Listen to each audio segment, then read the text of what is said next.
because I do 1,300 crunches and sit-ups 4 times a week. What's a dose? Can you translate for us? Winner of the gold medal and the champion golfer of the year is Ernie Els.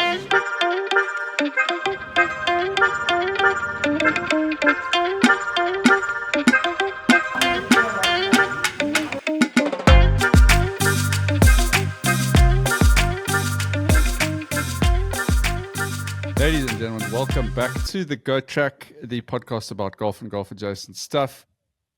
Really excited about this episode. Today we are talking purely about Durban Country Club. The SA Open has finally returned to Durban after 15 years. And we wanted to do a bit of a deep dive on DCC, as it is colloquially known. A look at the course, how it was built.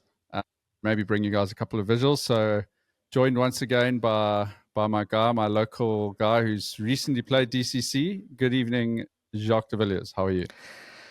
What's up, T? How's it going? Yeah, excited for this. I think it's going to be a bit different to the DCC pod that we did after about 5 beers sitting on the bar there. But yeah, excited for this one. Got some vision or some visual aids for those who are going to watch it on YouTube, but I think we're also going to try and explain it as best we can for those listening in the pod. But I think also just to say, I think we're looking specifically at SA Opens at Durban Country Club, which sort of makes it a bit different from the sort of first impressions we gave in our podcast of Durban Country Club. Yeah, 100%. And for those who are watching on YouTube, please forgive the fact that it looks like I'm in a bunker and I'm about to be waterboarded. Yeah, just not optimal conditions here at home. So I do have a big bright light in my eyes and I look like I'm hiding behind the TV. But that's the way it is, and that's probably why we're going to bring some visuals up. It's that scene from 0 Dark 30 basically playing out on your there, T. Exactly. Dead or alive. Right, Jacques, I want to give you a start off with a little quote here from Ernie Els. He says, Durban Country Club is the home of South African golf and should always have a place in the top 100 in the world. So it's just to set the scene, we are now entering the 17th SA Open by my counts at DCC. So let's go right back to the beginning though and look at how the club came to be. There's a few little interesting stories and tales here, and we will sort of bring up some visuals as well. But JDV in 1919, so the year after the end of World War I, the SA Open was held at Royal Durban. Royal Durban had hosted a couple of SA Opens prior to that. However, this particular SA Open was a complete washout, and the course was basically deemed unplayable. So for those of you who know Royal Durban, it's the golf course in the middle of the Greyville racetrack. It's built on very low-lying land. It's not really clear why they decided initially that was the best place in Durban for essentially the first golf course. And at the time, the organizing committee basically said, look, we don't think we're going to come back to Durban because they didn't want to, basically didn't want to have the same thing happen again. So JDV, as we've covered with other golf courses, what followed was several local prominent businessmen banding together, and after much back and forth with the City Council of Durban, they managed to finally settle on negotiating a lease for a new piece of land, which was sort of some dune and marshland just south of the Mgani River. They commissioned 2 Scotsmen to lead the charge and to design the golf course, one of which was George Waterman and Laurie Waters. Now, both of them were hailed from Scotland. They were actually both professional golfers. Laurie Waters himself, at that stage, was actually working at Royal Johannesburg and had also been involved in the design of a couple of courses already. in South Africa. He's actually was a native of St Andrews in Scotland and had previously done an apprenticeship under none other than, you guessed it, JDV, old Tom Morris. Yeah. So Laurie had a pretty good mentor there for a few years in his hometown of St Andrews. A few years later, chap by the name of Colonel S.V. Hodgkin, that's a hell of a name. He became a sort of pretty prominent golf designer in the UK as well, and spent some time in South Africa. And he actually provided some additional inputs and some enhancements and changes that were made to the course.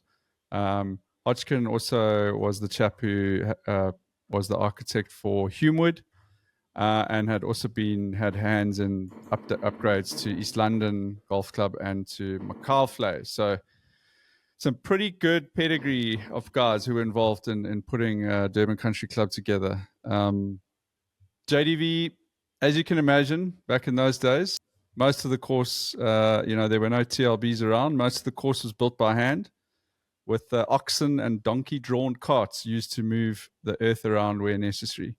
What do you think the biggest hazard was while they were constructing Durban Country Club? Shark attacks. No, I reckon probably, yeah. Well, it's shark attack adjacent. It's sort of dangerous animal category. So, you're fishing in the right waters. But it was snakes. Snakes were recorded as the biggest health hazard during construction, with dozens of mambas, adders, pythons, and cobras being encountered by the team. So you can imagine that, it wasn't all just rolling grassland. Obviously quite a lot of thick coastal bush in and amongst the dunes. And there was a decent supply of snakes at that time. The course was laid out and was opened in December of 1922. And JDV, almost immediately, the layout was sort of hailed as like a world-class success. It's kind of one of the recurring themes that you read about Durban Country Club, in that the how little has actually changed of the golf course since that original design. It's basically stood the test of time. So it's only really the first and the 16th holes that have been, you would say, significantly altered, and that was due to the construction of the two roads, which now sort of act as the boundaries of the course. They lost quite a bit of land during those road constructions, so they had to move the tees, and I think maybe slightly move some of those two greens. But otherwise, the rest of the course has more or less, hardly been altered. There've been bunkers that have been added over time, and a few changes here and there with trees and that sort of thing. But otherwise, the sort of center lines of all the holes basically exactly as they were in 1922. Yeah, I think you can see it's one of those courses that's probably pretty susceptible to being sort of overpowered by the equipment of this day and age. I know that, and I'm sure we'll get into it, how the bush encroached pretty substantially, and I wonder if all those snakes are still, or at least a lot of the ancestors are still moseying about in the bushes there at Durban Country Club. But yeah, I mean, they cut back a lot of bush. I think tried to restore it back to what it looked like originally, but cheap as it was getting tight on some of those fairways with how that bush had started to encroach again. I think the Mamba territory coming well back into play. Yeah, 100%. There's still, I'm sure, a lot of those snakes around. I certainly have seen one or two in my time there. So just sharing for those looking at on YouTube, just kind of a Google Earth visual. So you can kind of see the two kind of roads that now flank the course down its long sides, and it was in those areas where they lost a bit of ground. But otherwise, the course has remained largely unchanged. And I think for me, and just looking at these visuals, JDV, I think the thing that stands out for me about DCC is that it's built over very, very dramatic land in some places, and then in other places sort of very flat, and you could almost say kind of mundane lands. Very different characteristics depending on where you are on the course. So the course has two very distinct topographies. You've got these sort of the dramatic rolling dunes where you find holes 1 to 5, hole 8, hole 12, and then when you come back home, holes 17 and 18, very much located in that sort of dramatic dune fields that Durban Country Club is kind of famous for, and that's where you see a lot of the sort of famous images, and that particularly of those. What is that? 5, 6, 7, 8, sort of 9. Those sort of 9 holes, I think, are probably the most sort of photographed in that. And then you've got that flatter piece of land on kind of the northwest for the rest of the course. We'll come back to the flatter piece of land just now, because that this is now where DCC has had real issues, and particularly in the last sort of 20 to 30 years with that lower lying piece of land, which just was continually getting flooded. I think for me, JDV, what I touched on it just now, but what makes DCC really special for me is that routing and is that dramatic start to the golf course, and then you almost get a couple of holes where you kind of take a break. So looking at this image that I'm sharing here, you've got this the first hole, which kind of is fairly flattish fairway, but then you play right up into the heart of the dunes, and then it's just like you climb up to that second tee, and you're just on overdrive now. It's probably the highest part of the course, and you're way up on top of a sand dune, and you've got visuals over the 17th hole. You look down over onto the beach, into the sea, down onto the first green, and then obviously looking ahead to the second green, and then you keep going. The third hole is absolutely world class in that dune field. Well, I think just to stop on the second hole there, T, I think the drivers on the sort of the M4 are going to have a bit of respite, because I know that the casual golfer, I think when we played there a couple of weeks ago, I think 2 of the 4 of us, I'm not going to include myself there, I wasn't one of them, but pretty much I'm sure blasted their balls onto that road. And if you do have a bit of a shank or even just quite a big slice, I mean, that road is very much in play. It absolutely is. Are you talking about off the first tee or the second tee? The second tee. First tee. Oh, look, wow, the first tee as well, but I mean the second tee is where the guys were putting their balls on the road. Okay. But I don't think, look, I mean, unless we have serious meltdowns, I can't see any of the pros this week at the SA Open putting any balls on the road. Yeah, look, I mean, you can only imagine what the course was like before that road was built. That sort of triple lane highway between the course and the beach. From what I understand, there was always some sort of like almost like a wagon path that went along that section of of where the road is. So it wasn't like it was just rolling dunes onto the beach, but I think it was very much like a hidden sort of wagon path, and yeah, I mean, you can only imagine those first sort of 30 or 40 years, what it must have been like. It must have been incredible without maybe some of the noise and that you get across from the road now. But yeah, so for me, JDV, just carrying on, those first 5 holes are just so high energy, and just like you're kind of almost like the first time you play it, they're like kind of mind blowing, because you've just got the scenery and the quality of the golf holes is just like really, really high. As we know, the third hole has been, consistently rated in as one of the sort of top 18 holes in the world. When guys put together their like best 18 holes. And then you move down to the fourth hole, which is a really great little par 3, and then the fifth hole, which is a really tough, like long kind of par 4. And then, and this is where I think the beauty of DCC is, of course, the course would be unbelievable if you had land like you have over the first 5 holes.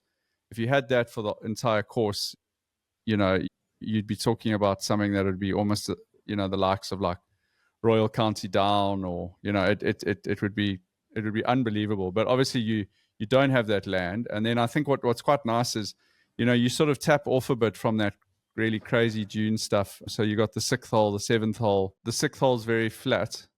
Just to go back to the 5th tee, so I remember the stat from when they played Durban Country Club. It rated, I think, one of, if not the most difficult hole that the pros played. And I think that might have had something to do with the conditions that they had when they played it. But it's sort of consistently averages over par, and I think a half a shot over par for the pros when they play the 5th. Definitely a hole to look out for. I don't think it's got any easier. It's probably one of the holes that they've made the fewest changes to, other than clearing out some of the bush. It's pretty much the same hole as it's always been. And yeah, it is obviously a very challenging hole, both for amateurs and for the pros. Absolutely, yeah. So yeah, JDV, I want to touch on sort of a couple of holes that you think will be interesting to watch for the pros specifically. But yeah, just to go back to kind of the overall routing of the course. I mean, I think what's great is the fact that you don't spend 9 straight holes in these dunes. You basically, you sort of have those 5 holes, and then you almost have a bit of a break. So you've got the 6th hole, which is short par 4, and then the 7th hole, and this is in the flatter land. The 7th hole is sort of in that flatter land, but you just touch, you just kind of touch back into the dunes at the green site, and then you kind of back in the dunes for like the incredible 8th hole, which is one of the coolest par 5s I think in SA. And then you kind of come out of it again with the 9th hole.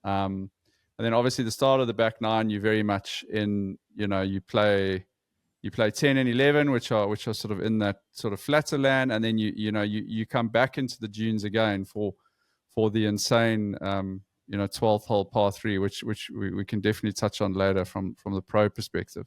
And then once again you kind of leave the dunes and you back down onto the flat stuff, and you play what's that, 3 holes, so it's 13, maybe 4 holes, 13, 14, 15, 16, and then sort of the 16th green is once again when you kind of nestle back at the bottom of the dune, and then it goes right up back to like kind of full tilt golf with the 17th and the 18th, in those like rollicking, probably the almost the 2 most dramatic holes, kind of on the golf course to finish. So it's kind of genius the way, and the way they used the land, the way they did the routing. I think I don't know about you, I don't know if you've thought about it that way as kind of like the journey. I think sometimes when you play, it's almost like, when you play golf and you're playing a hole that's like along the coast, and it's amazing when you first like play that hole. But if you play like 5 or 6 holes in a row that are all along the coastline, it almost becomes like a diminishing return of enjoyment, because you're like, okay, this is amazing, but it's I'm kind of seeing the same scenery. Yeah. And I think with DCC, the way you come in and out of those dunes is kind of what makes it quite special, in the fact that yes, some of the holes are not are not as, there's a clear gap between, I think, the really, really, really top good holes at DCC and the ones which are like sort of slightly less interesting and less mundane, or more mundane. We can talk about how that's changed a little bit now with some of the new features, but I do think it's an underrated thing about it, and is this like in and out of the dunes, particularly the fact that you start in them and you kind of finishing them. Yeah, I think for me, T, the other thing is that what also happens because of where it's situated, and that you go sort of right down to sea level there, and with the bush around it, it can get properly humid and sticky in those areas. When we played it the other day, I actually took my my normal glove off and ended up playing with a rain glove, just because it was so sweaty and sticky. So look, I mean, it's a very different sort of climate to, I think, a lot of the golf that the guys are playing. It's going to be extremely different to previous SA Opens, in the last couple of years, sort of at Blair Athol and Glendower. You're not dealing with that humidity and just, where the air feels like you're walking through it, like a knife through butter. So I do think that's going to play a part, and just having a quick squiz at the forecast, I think it's going to be, the changes, etc., that they've done is going to be put to the test, because there looks like a shit ton of rain coming through. So the JDV, that's a great segue into what's happened at DCC, and I might sort of throw this part of it over to you, and I'll bring some visuals up. But I think one of the interesting things reading this history book on DCC that I was lent from Guy is the fact that, the course was opened in 1922, and literally 100 years later, on their centenary, they had, KZN had probably one of the worst floods it's had in 50 or 60 years. And look, the course had been struggling for a long time with flooding. They weren't able to, for a variety of reasons, they weren't able to discharge the water that would collect on the course as well as they would have liked. But then, we had kind of the mother of all floods in 2022, exactly 100 years after the course was opened. And I mean, just for people who kind of aren't aware of, of kind of what the state of DCC was, I think this picture here kind of shows it pretty well. So this is an amazingly Google Earth captured an image, pretty much, and probably not by coincidence. I'm sure it was done on purpose. But yeah, this was captured, I think, a couple of days after the big floods we had in 2022. And I don't know, maybe you want to talk about, JDV, about what this kind of precipitated at the course. Yeah, so I think, and T, let me just take the reins there and just share another pic that I found, just to also just illustrate from a different perspective, just how insane this was. What happened is that there were the floods that hit Durban at that time, I think, coupled with the infrastructure that Durban was struggling with, and essentially all of the stormwater in the sort of the greater Durban area collects there. It's meant to sort of discharge onto the sea. And yeah, I mean, if you want to have just a different squiz, I mean, that's another picture that I found just of what Durban Country Club was looking at the time. And I mean, it's basically a muddy, silty mess. It's almost the whole back nine, barring 17 and 18 is legitimately underwater. Yeah. And what that did was it essentially killed all of the grass. I mean, that water sat there for a good couple of weeks. It killed the grass. It sort of clogged the drainage. And basically it meant that, DCC was unplayable. But what it did precipitate was a sort of an overhaul of the course itself. And I think the idea was to sort of bring it back to its former glory, and using the sort of the opportunity, I'll call it that. Obviously, it was a terrible thing to have happened, but using that opportunity to then do the upgrades that they wanted to sort of modify the course to sort of what it is now, but also to especially what we'll talk about, the burn that they put in and some of the changes that they've made to the holes. I think a lot of it was done with sort of flood mitigation in mind. Like, how do we channel this water where it's a natural collection point for this area? How do we channel it away while, still making it an interesting feature in the golf course? And, I think we'll have a look at it. There's another photo here, which I can show, which is just the difference. This was now under construction. It's the same area that we're looking at, but this was while it was still under construction, having created burn now that runs through that same area that floods, to sort of channel that water off without it, going into these collection dams and overflowing, or going through the underground stormwater. T, that's sort of what I wanted to show there. A great image that I'd like to share while you're chatting there. Yeah, I mean, essentially, basically, we for those listening, are kind of looking at sort of what DCC originally looked like. So this was pre that big flood, but I think it's important to say that this was not a once-off. I think this was the straw that broke the camel's back. But it was really bad. I mean, it destroyed the whole irrigation system of DCC.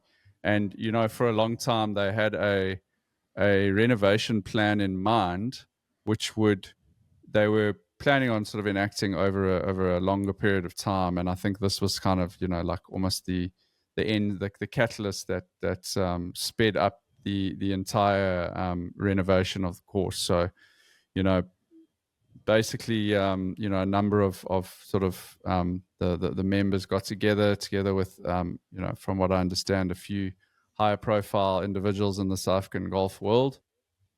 You can probably take some guesses as to who those people would have been, but they decided that it was now was the time to kind of do the big overhaul that DCC needed to get it back up to the world quality course that it's always been. So JDV, this is a little just for you, just a little magic swipe tool here, where we are now seeing the sort of changes that have been made.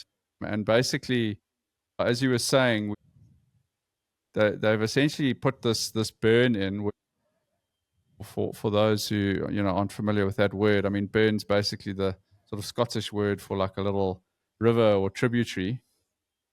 But yeah, they've basically had to dig this river channel, let's call it, or burn channel from the low-lying areas, moving and collecting the water and taking it off. And I guess the way they've done it, JDV, is to try and incorporate it into some of the existing golf holes. And it's really changed the look and the complexion of what I would call the sort of the flatter holes on the golf course.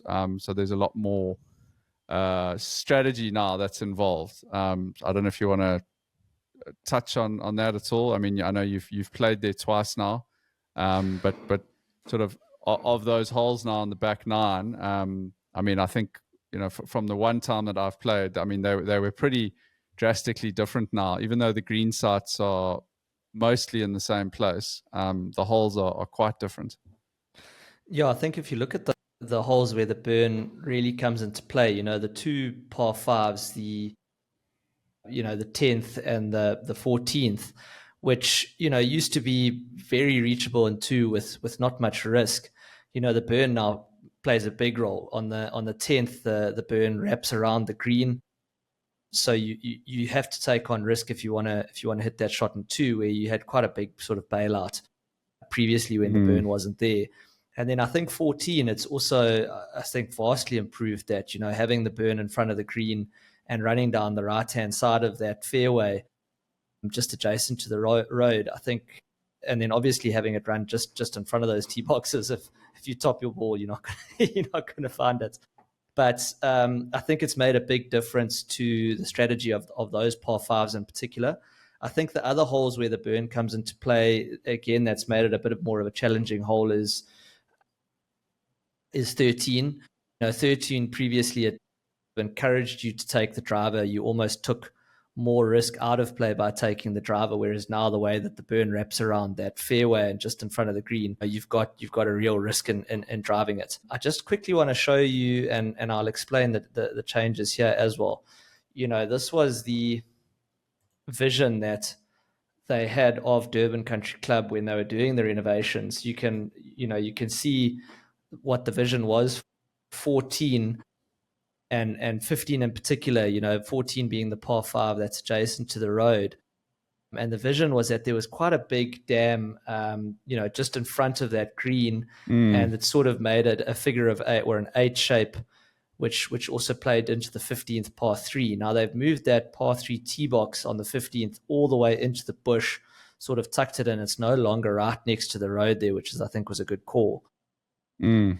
And the change is also there's not this big dam that sort of is in front of the 10th tee box. It plays very differently now with that water running down the side and that dam sort of becoming more of a burn that sort of runs throughout. And I think that burn itself is a very cool feature on the back nine the whole way through, which does make it stand out. You know, as you said, you had those 5 stunning opening holes which left an impression. You've got 17 and 18, which are pretty stunning closing holes. But, you know, you had that very flat piece of land, you know, on the eastern side of the property, which I think that burn has obviously done wonders to improve not only the strategy, not only the visuals, but, you know, the main thing it's done is obviously protected it from the massive floods that it was getting, you know, every sort of once a year. Yeah, and I think by all accounts, you know, it's doing its job, and I think, you know, it'll be easy to look at these pictures in isolation and go, is this, you know, is this what like, is this aesthetically what DCC needed? You know, is it trying to make itself look like a, I don't know, almost like a bit of a Florida type golf course? But, you know, I think most important to remember is that this is a very functional installation that's been put in, and basically the golf course wouldn't be feasible without having this kind of water control system. So, you know, with that in mind, I think the way that they've done it is really, really good. You know, the way they've incorporated into those sort of 10, 11, or 10, 13, and 14, I think are the 3 holes that are probably the most impacted. It doesn't really come into play with 11, and unless you're topping your drive. So, you know, maybe I shouldn't say that, but I think also there's you know, they've obviously, one of the other goals JDV was to make it a bit more of a championship test again, based on modern day equipment and that. You know, I think you can go and look at the scores, but the last time the SA Open was held at Durban Country Club was in 2010, and, you know, Ernie Els won that tournament with a score of 25 under. Now look, like all coastal courses, the biggest defense of DCC is undoubtedly the wind. And when you have conditions where the wind doesn't blow and you've had a lot of rain and the greens get soft, you know, any pro golf tournament, the pros are just going to completely eat it up. But they wanted to add some additional length to the course. They wanted to stretch it out a bit. So you know, on top of the burn changes, what you've got is there's 2 greens which have been moved. In fact, one of them has actually made the hole a bit shorter, which is the 6th green. That green's actually made the hole probably about 25 meters shorter. And then the 14th green has been stretched out by 30 or 40 meters. So that hole has become a bit longer.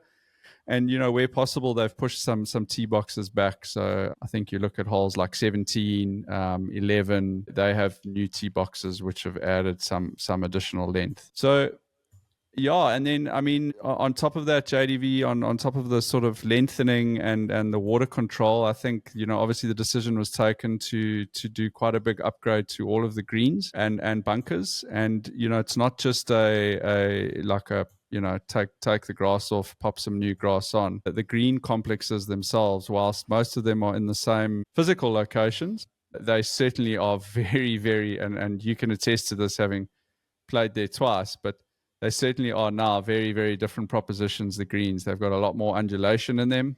A lot of them have got more diagonal angles relative to the fairway. So there's a bit more strategy that's involved now in getting closer to pins and stuff like that, particularly I think at kind of a pro level. And then obviously they've added quite a bit of undulation to them as well.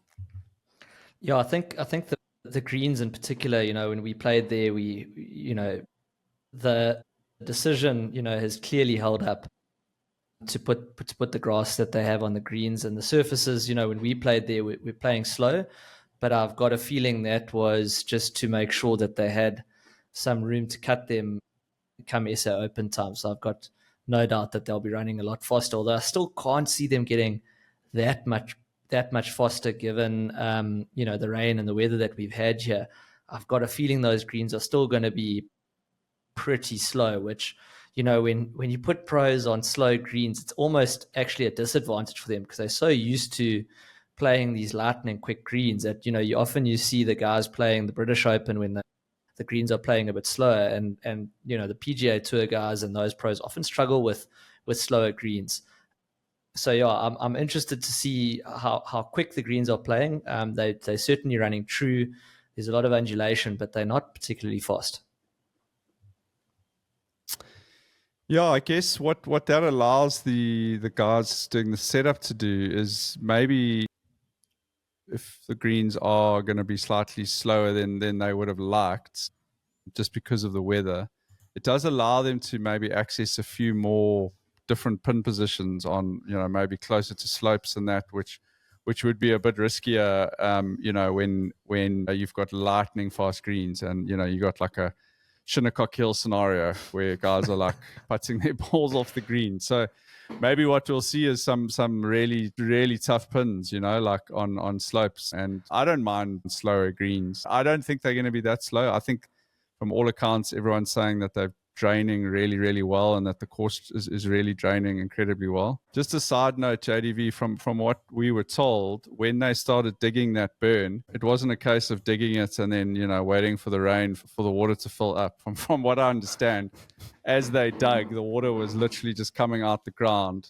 So they were basically in the water table already. So yeah, very, very needed feature for the old lady. I think T, just, the other thing to touch on is the fact that the wind is always meant to play a factor here at this golf course. It's one of its main defenses. We're not expecting any wind, so it is. I think the pros are going to tear it up. It's going to be soft and it's going to be still. So I think there's going to be some low scores. I think if there's an over under bet on sort of what the score is going to be, I think you can bet pretty low.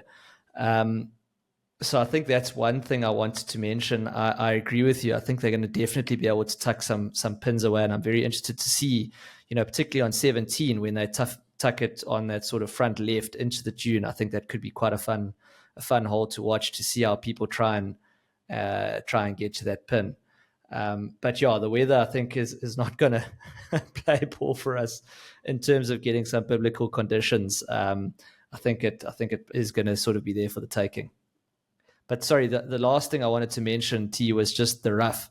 Obviously when we were there, we sent a video of just what the rough is like.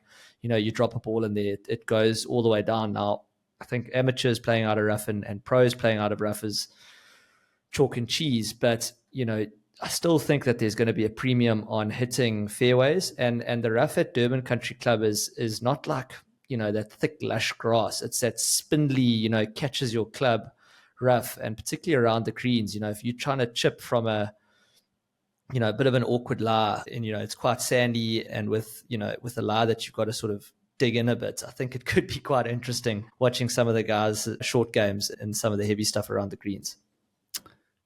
Yeah, it's a really good point. And interestingly enough, when I was reading up, and I want to touch on this now of all the guys who've played here in the past, but Jack Nicklaus actually had a quote around the fact that it was the first time he was exposed to the kukui grass. And a lot of guys on tour, are not exposed to this type of grass, particularly in the rough. So yeah, I agree with you. I think it'll be interesting to see, because I don't think it's by all accounts they haven't tried to trick the course up and grow the rough up, sort of like knee high stuff. But as you say, it doesn't really matter. Even at ankle height, it's like spongy rough, and you can get variable lies. Like you can get a ball sitting up, and that kind of brings the flyer like into play, which is also an interesting thing. And then you can also get the one that just sits down and catches the guy's club. So definitely worth watching. I think just a last thing on the golf course, and maybe just for the avid diehard YouTube our diehard YouTube audience, is sort of one of the other big things they did, JDV, was that the sort of general vegetation on the course had got like really out of hand. Yeah. And I think this is a great example, and they had actually started this process beforehand, but I'm just going to flick back here a couple of So what are we looking at here? We're looking at the slides. Sorry, so this is 18, 1 and 17. yeah, so we're looking down. We're looking down the first and the 18th hole, and so this was back in I think like 2021, and they had already embarked on sort of the removal of vegetation, excess vegetation on the course. So you've got the silver, I think silver leaf or silver bird that it's called, which has just grown kind of rampant across the golf course. So as an example, this dune, which is actually a really beautiful dune and kind of feature of the course between the first and the 18th holes. But you actually, because it was so covered in vegetation, it almost didn't stand out as a feature anymore. It just visually didn't pop, and also it just makes the golf harder for the average player, because you hit in there, you've just got no chance. And this visual here will show how they've gone about. You can see there they removed a huge part of pretty much all of that vegetation along those dunes, and now suddenly you have sort of longer grass in those areas, but suddenly the golf course just looks completely different. And I think the other thing that does, and we commented on this, JDV, when we were playing, is you almost had better visuals now across the golf course. So when you were playing on, I don't know, the third hole, you would look across the 8th to the 12th, to the 11th. So you start having visuals that previously we never used to have when we played there, which I think just improves the kind of the overall experience of playing there. So yeah, I think we've done justice to all the changes they've made at DCC. JDV, just as kind of a parting thought, I just to remind sort of South Africans of how special Durban Country Club is. I just wanted to go through the legends, golfing legends who've been and played at DCC and have also played some exhibition matches back in the day. So 1937, Walter Hagen came out to South Africa. Walter Hagen won 11 majors, and he played in an exhibition match with an Australian, and they played against 2 local DCC guys. 47, we had Sam Snead and Bobby Locke. Now they played 16 exhibition matches across South Africa at different golf courses, and amazingly Bobby Locke only lost 2 of those matches to Sam Snead, one of the real standout Bobby Locke stats. But 2 of those matches they actually played at Durban Country Club in 1947. Apparently huge crowds watching that. Then in 1962, Arnold Palmer and Gary Player had a stroke play exhibition match at DCC. And then 4 years later, Gary brought Jack Nicklaus out to DCC. Did Gary win those? Do we know whether he won those or not? I feel like he would have won them and then been like, right, who else can I bring out to DCC to beat? So Gary won. He beat Arnold Palmer by a stroke, and he lost to Jack. So yeah. But of both. Who would be your equivalent if they went and did like a 10-hole exhibition of today's golfers? What would it be like? Bryson coming and trying to play Louis or something like that? Yeah, I think in South African terms, yeah, probably. Or I don't know about Bryson. Maybe you're looking at like Ernie. It's like honestly maybe like Ernie and Tiger. Like I mean, I know we're a bit out of their era, but that would still be pretty sick. Can you imagine those guys did exhibition golf? Yes, imagine the crowds. I mean, it would be so great. Well, I think it's worth mentioning that when we played here, Ernie was playing sort of 2 or 3 holes behind us. I was playing off, obviously, the white club tees. I shot what I thought was a grinding 90. And then Ernie came off and us, we sort of said, well, he's playing off the championship tees. How did it go out there? He said, no, it was fun. He shot 4 under. So he shot a 68 off the tees behind me. And I was like, this course is impossible. Ernie else went and shot a 68. So I mean, I mean, clearly he's those oaks are way better than us. So it's going to be very, very interesting watch the guys play it. But I think your Ernie versus Tiger at Durban Country Club would be pretty sick. It'd be amazing. Look, I think watching guys like Dean Burmester play this course, the big hitters, is going to be interesting, particularly in no real weather. I still think they could find a lot of trouble if you're not super accurate off the box. Absolutely. So I'm really looking forward to sort of setting myself up somewhere where the guys are going to be hitting drivers and just having a look sort of how differently it plays. Yeah, so Jack, after that round, Jack would later describe in one of his autobiography books, he would later describe the par 5 third hole as he considered it to be the best par 5 in the world. So quite an accolade there from Jack. 1977, Lee Trevino, Gene Littler, and Gary. Of course, Gary obviously bought these guys out. Lee Trevino got the better of the other two on that day. And afterwards, he said, it's one of the toughest and best I've ever played anywhere in the world. It's a great course, and if we had more of this type of course in the USA, half the pros would drop out of the tour. So obviously, yeah, playing tough. There was a sort of similar era. There was a golf journalist who worked for the UK Golf Links magazine, and he rated DCC third in the world, behind only Royal County Down and Royal Melbourne.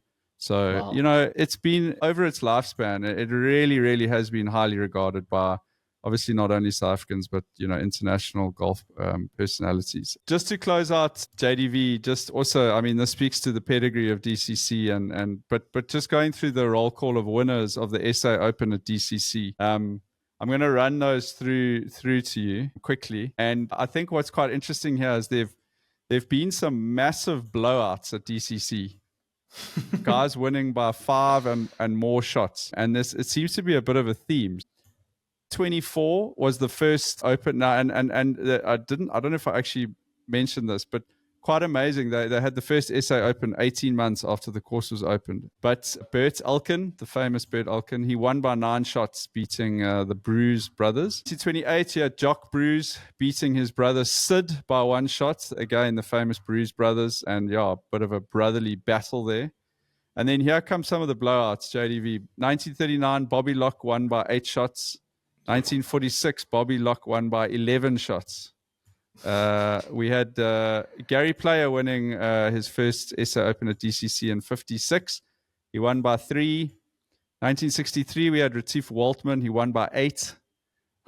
69, Gary Player won by 6. Then unfortunately, we had an Aussie win the SA Open at DCC in 1973. Bob Charles won by 3 shots. Then Gary Player again, 76, he won by 6 shots. Bobby Cole won by 4 shots. He's the father of the golfer Eric Cole, who's now on the PGA Tour. And then we had Wayne Westner, that's Hoff's. He won back-to-back at DCC. He won in 88 and 91, Wayne Westner. 93, we had Tony Johnston beat Ernie Els by 7 shots. Although I was reading about that in this book here, and Tony Johnston said it's like the most nervous he's ever been. Apparently, Ernie made triple on the 18th. That's why it was. He made triple or a quad or something. That's why it was 7 shots. But then 98, we had Ernie won his first one at DCC. Then Tim Clark won in 2005. He won by 6 shots. And then the very last one, JDV, Ernie beat the Goose. It was the 100th SA Open, and it was at DCC in 2010, and that was the last SA Open here. And then, of course, we had the Volvo Golf Champs, which happened a couple of years in a row, and I think Louis won both of those. So just a very, very quick summary of it's really a bit of a roll call of South African golfers in that list of winners. Yeah, and I think there's, you look at how the SA Open is such a prestigious tournament, obviously for the second oldest Open Championship in the world. And certainly every sort of SA golfer in particular wants to get their name on that trophy. And yeah, to see the likes of, the Live guys, Sans, Louis coming out, some of the guys that are really taking off on the Sunshine Tour, making their mark on the DP World Tour. Yes, I'd love to see a South African win the SA Open this year, and at Durban Country Club under renovation. I can't wait. I'm very interested to see how the picks go, the golf champs picks that we do. I think it's going to be a tricky one to try and get to your 100 there. Some outsiders, but like I said, I think you're going to have to find guys that can go low to be in the mix. Well, guys, hope you enjoyed that sort of look at the past of Durban Country Club. It really is an iconic venue for us to be hosting the SA Open. I think it's just incredible, the updates and the renovation that they've done at the course. So a big shout out to, to everyone who is involved. I know there was a lot of different personalities in the South African golf world who donated towards the, and it's just super exciting that we've got this championship on our doorstep. We will be doing some picks. We will be doing a picks podcast. We're going to be getting some feedback from our guy Taki, who's playing in the Pro-Am tomorrow. So that's going to be interesting. The conditions look pretty biblical tomorrow afternoon. So, definitely looking forward. The wind is pumping tomorrow. They're getting the conditions that the pros should be getting, to be honest. I know. It's really unfair that the pros are going to be getting sort of childish conditions and the AMs are going to be fighting it out there. But I'm very looking forward to hearing Taki's stories from the Pro-Am, and we'll have him on probably tomorrow night or Wednesday night and try and get that Picks podcast out to you guys. But otherwise, guys, enjoy it and try watch as much as you can. If you're in Durban, make sure you attend because it's really going to be like a very, very special event. JDV, anything else to add? Nothing, T. I think the only thing that I wanted to say was that one shot that gets replayed, and go on YouTube if you can, was Charles Schwartzel playing it off the road, blind. I think he played, and he puts it sort of 2 foot from the hole. That was a sick shot, and that road is still there, so we might still yet see some wild shots. I think the recovery shots on this course are going to be amazing. Even though they've taken away a lot of the bush, I think there's some very, very tricky shots. The guys can find themselves in very tricky positions. I think the guy that's going to find themselves in the most tricky positions might be our own Mr. Taki Tatham. So I'm interested to see what score he posts tomorrow, because I think that'll be when they've said when the guys do the Olympics and you should just get like one average Joe, like get Terence Elliott to go, run against Usain Bolt in the 100-meter finals, just so that you can see how good, those actual sprinters are. I think that might be Taki tomorrow. Yeah. No, I'm looking forward to hearing it. And he is really getting some conditions. So good content, good stuff. Right, JDV, without further ado, let's end it. Thanks, guys. Cheers. Lekker T. Thanks, man.